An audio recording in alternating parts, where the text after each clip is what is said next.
মুখ্যমন্ত্রীকে গ্রেপ্তার কেন করা হয়নি? কেন মুখ্যমন্ত্রীর বিরুদ্ধে ইডি এখনো একটা অভিযোগ করেনি? বলার তো কিছু আমার নেই, সবাই দেখতে পেয়েছেন কালকের ঘটনা। It is nothing but a crime and criminal activity. কালকের ঘটনা যিনি ঘটিয়েছেন তিনি রাজ্যের মুখ্যমন্ত্রী, তিনি আইন কানুন সম্পর্কে অবগত আছেন, এটা আমরা স্বাভাবিকভাবেই ধরে নেব। একটি রাজ্যের মুখ্যমন্ত্রী, তাকে সংবিধানের নামে শপথ নিতে হয় এবং তিনি একজন আইন প্রণেতা হিসেবে তিনি জানেন তার এখতিয়ার কতটা। তিনি যখন নিজের হাতে আইন ভঙ্গ করেন তখন আমাদেরকে কিন্তু সেটা সম্পর্কে একটুখানি ভাবতে হয় যে পরিস্থিতিটা সঠিক চলছে তো। এটা যখন ভাবছি তখনই মনে হচ্ছে যে রাজ্যের মুখ্যমন্ত্রী যেখানে গেলেন সেখানে কি হচ্ছিল, সেখানে একটা তল্লাশি চলছিল, তল্লাশি অভিযান চলছিল। কে চালাচ্ছিল? Enforcement directorate. তারা কারা? Prevention of money laundering act অনুযায়ী যে তদন্তগুলো হয় সেই তদন্তগুলো এনফোর্সমেন্ট ডিরেক্টরেট করতে পারেন। ঠিক হোক, ভুল হোক, কোনো মিথ্যা মামলা হোক, সাজানো মামলা হোক, এমনটা নয় যে এনফোর্সমেন্ট ডিরেক্টরেটের বিরুদ্ধে আমাদের দেশের বিচার ব্যবস্থা কখনো কোনো কথা বলেননি। ওনার 100টা বক্তব্য থাকতে পারে, কিন্তু সেই বক্তব্য রাখবার একটা জায়গা আছে। কিন্তু ওনার কোনো অধিকার নেই কোনো ইনভেস্টিগেটিং এজেন্সিকে তদন্তের সময়, তল্লাশির সময় তাদের কাজে, স্বাধীন কাজে বাধা দান করার।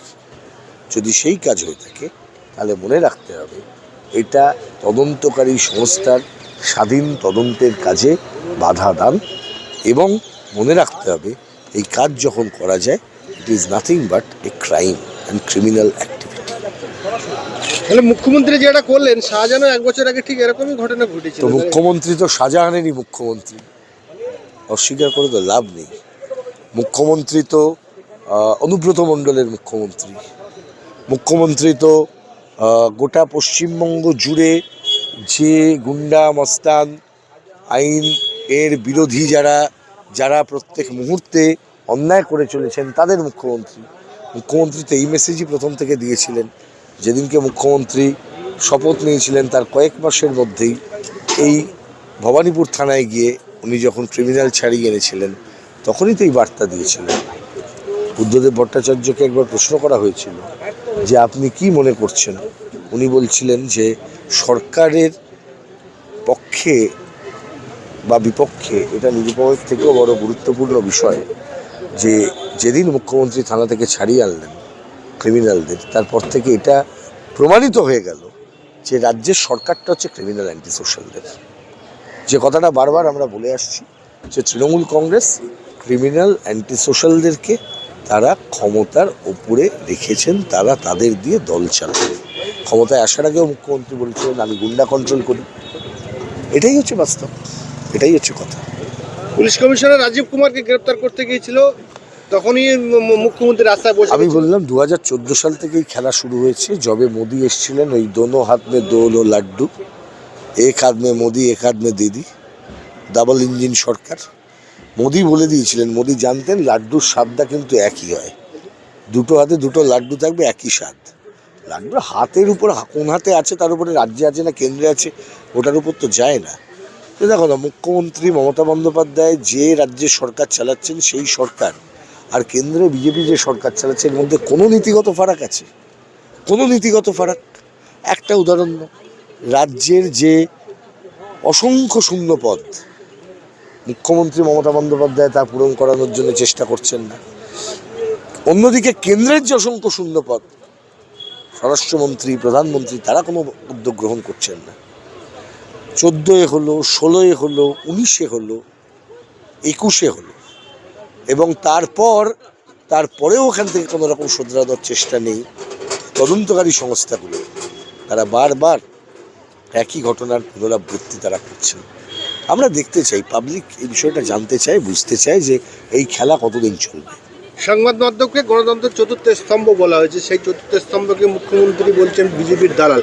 সেই চ্যানেলের সঙ্গে আমাদের মত পার্থক্য রয়েছে, মতনৈক্য রয়েছে তাদের। আমি তো বললাম যে মুখ্যমন্ত্রী মমতা বন্দ্যোপাধ্যায় বা প্রধানমন্ত্রী নরেন্দ্র মোদী, মুখ্যমন্ত্রী তৃণমূল কংগ্রেস বা বিজেপির মোদীর বিজেপি, এদের মধ্যে কোনো নীতিগত ফারাক নেই সংবাদ মাধ্যমের প্রশ্নে। সংবাদ মাধ্যমের স্বাধীনতার প্রশ্নে এরা দুজনেই সংবাদ মাধ্যমের স্বাধীনতাকে কণ্ঠরুদ্ধ করতে চান। তাহলে এত বড় গুরুত্বপূর্ণ মামলা আজ কলকাতা হাইকোর্টে উঠলো, সেই মামলার কোনো নিষ্পত্তি কেন হলো না? কেন হলো না সেটা তো আদালত বলতে পারবেন, কিন্তু আমাদের একটা ডিমান্ড, এই মামলা যাতে জনগণ দেখতে পারেন অবশ্যই লাইভ স্ট্রিমিং করতে হবে কি হচ্ছে। আমরা জানতে চাই, we want the confidence of the people to be instilled on judicial system.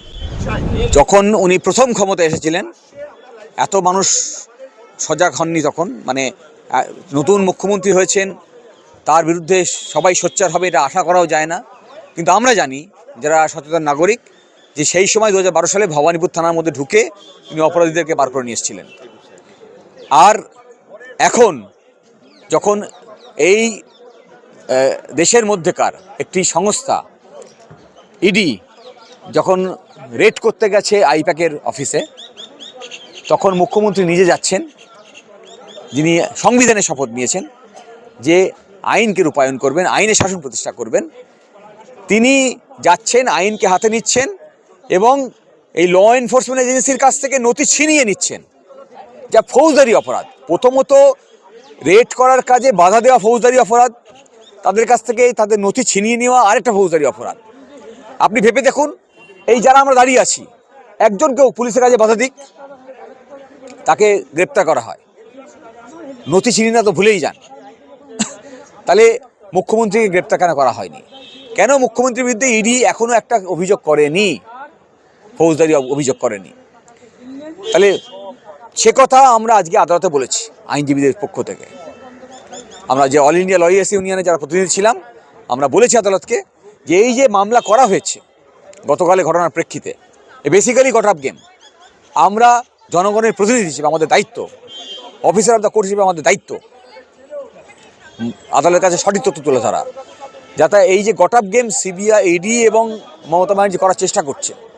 কারণ মমতা ব্যানার্জিকে যদি ইডি না অ্যালাউ করতো নথি নিয়ে যাওয়ার, মমতা ব্যানার্জির ক্ষমতা ছিল না নিয়ে যাবে, কারণ তাদের কাছে সেন্ট্রাল ফোর্স থাকে।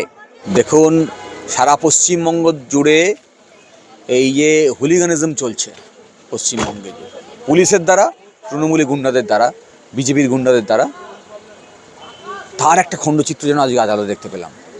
আদালতের মধ্যে হই হট্টগোল হোক আমরা কেউ চাই না। এই আদালতের একটা যে ঐতিহ্য আছে কলকাতা হাইকোর্টের, সেই ঐতিহ্যের উপরে দাগ ছিটিয়ে দেওয়া। আমরা যারা আইনজীবী, আমরা সত্যি সত্যিই বলতে গেলে আমরা হতাশ। এই ধরনের ঘটনার পুনরাবৃত্তি হোক আমরা চাই না। আমার সকল আইনজীবী মিলে তা নিশ্চিত করতে হবে আগামী দিনে।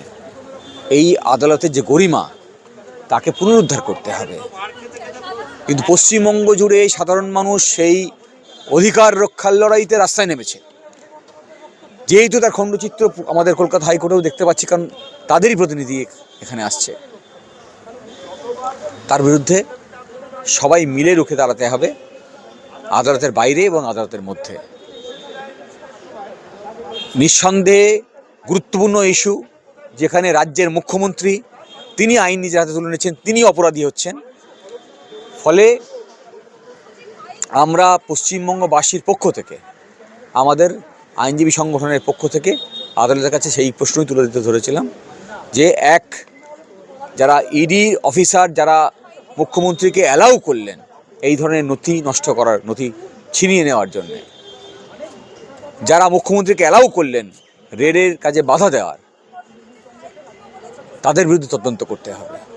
কেন সঠিক পদক্ষেপ নেওয়া হয়নি? পূর্ব অভিজ্ঞতা ছিল আপনাদের রাজীব কুমারের ক্ষেত্রে, শাহজাহানের ক্ষেত্রে, তা সত্ত্বেও কেন নিলেন না? 2, মুখ্যমন্ত্রী যে অপরাধ করলেন সেই অপরাধীর অভিযোগ দায়ের করতে হবে এবং মুখ্যমন্ত্রীকে হেফাজতে নিয়ে তদন্ত করতে হবে। যেভাবে পশ্চিমবাংলার যে কোনো একটি সাধারণ নাগরিক যদি পুলিশের কাজে বাধা দেয়, তাকে যেমন হেফাজতে নেওয়া হয় এবং তদন্ত করা হয় যে কারা এর পিছনে আছে, কেন এটা করা হলো, সেটা খুঁজে বার করতে হবে। আর না হলে যারা আইন প্রতিষ্ঠার দায়িত্বে আছেন তারা যদি প্রতিনিয়ত এই সুযোগ পান আইন ভাঙার, অপরাধ করার, তাহলে এই পশ্চিমবঙ্গ জুড়ে অ্যানার্কি তৈরি হবে। তার বিরুদ্ধে সবাইকে একসঙ্গে লড়তে হবে। আইনমন্ত্রী চন্দ্রিমা ভট্টাচার্য আজকে এসেছিল কেন? আমরা তো এমনি সরকারি যারা মন্ত্রী তাদের ডাকলেও নোটিশ দিলেও নোটিশ ফেল করে পরবর্তী ডেট নেয়, সেদিকে দেখলাম চন্দ্রিমা ভট্টাচার্য আজকে উপস্থিত হলেন। চন্দ্রিমা ভট্টাচার্য আমাদের আদালতেরই আইনজীবী, কিন্তু উনি এসেছিলেন কোনো আইনি পোশাক না পরেই। ফলে আমি ধরেই নিতে পারি যে কোনো একটা গুরুত্বপূর্ণ মামলা আদালতে আছে, তার কোনো পর্যবেক্ষণের দায়িত্ব তাকে দেওয়া হয়েছে। মন্ত্রী হিসেবে তিনি আদালতে আসার কথা নয় যদি আদালত না রাখে, কারণ তাকে পাবলিক সার্ভিস করতে হয়, জনগণের জন্য সেবায় থাকা, নিযুক্ত থাকার কথা। কিন্তু যারা জনগণের সেবায় না থেকে জনগণকে শোষণ করার কাজ করেন, যারা অপরাধকে ঢাকার চেষ্টা করেন, তার রাজ্যের মুখ্যমন্ত্রী, আমাদের রাজ্যের মুখ্যমন্ত্রী যখন অপরাধ করে তাকে ঢাকা দেওয়ার জন্যে সেই চক্রের অংশ হিসেবেও আসতে পারেন। কেন এসেছিলেন তা তো তদন্ত সাপেক্ষেই বলা যাবে, কিন্তু আমরা এগুলো আশঙ্কা করছি।